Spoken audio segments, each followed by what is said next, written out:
In this video, I'm going to show you how to change field of view in Call of Duty Warzone 3 and give some tips. So press start on your controller, and from here we're going to scroll over to settings, and then we're going to go to graphics settings. Now once you're here, you want to scroll down all the way to field of view, and then we're going to be pressing X or square on a PS5 controller, which is going to bring up more options. Now, when it comes to field of view, this essentially just shows how much you're going to see on your screen. And if you're a competitive player, ideally you're going to be using the highest field of view possible as you're going to be able to see the most things. Now, do bear in mind, if you have this up all the way, it can potentially decrease your frame rate as well as cause some issues with graphical artifacts.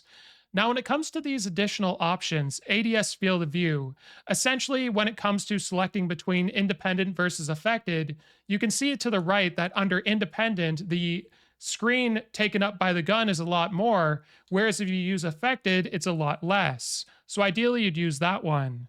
Now, when it comes to weapon field of view, it's a similar story. So if you go with narrower, the weapon will look bigger on your screen. Default, it'll look normal as intended, and wide, it'll look smaller. Now, ideally, the weapon looking smaller will give you more screen to actually look and see your enemies, so you'd want to play on wide. Now, remember, as much as these settings can help you potentially, at the same time, they could be detrimental just because you're not used to it. So always just use the settings that you want at the end of the day, unless you're looking to compete at the highest level possible. So hopefully this video was helpful. Like and subscribe, and we'll see you in the next one.